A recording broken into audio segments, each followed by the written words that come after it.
Assemblymember Fletcher.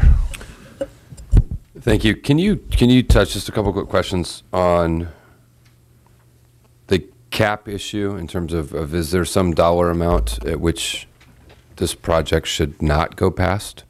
And just briefly touch on kind of the history of the initial cost and when you did an overview of it, just to follow up there, where it is now versus where you project it to go. I don't want to establish an arbitrary number as to what the cost cap should be. I mean, part of it is market driven, but also part of it is how much the legislature believes should be invested in order to get the business value from the system. So there needs to be a kind of a return on investment analysis, and that's something the courts will be presenting to the legislature, I believe, and that should provide the framework for what is an acceptable amount of investment. The project to this point is about $600 million plus or minus. Implementing in the 3 pilot counties is another $50 million, give or take $25 million. Did you, in your review of this, did you look at other computer systems that are in place either in government or in the private sector? Because I don't think there's any doubt that we're capable. I mean, we put a man on the moon 40 years ago. I don't think there's any doubt that we're capable of scheduling in 58 separate locations.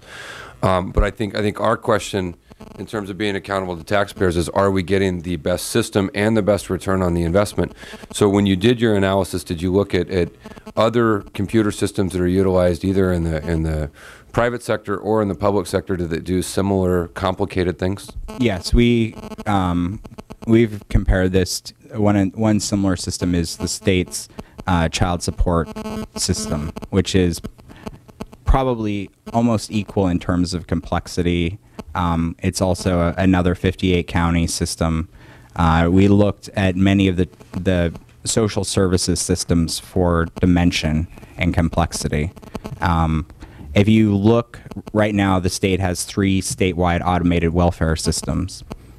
If you look at the combined scope of those 3 systems, they're similar. Their total cost for development and deployment of those systems is approximately $1 billion, inflation adjusted.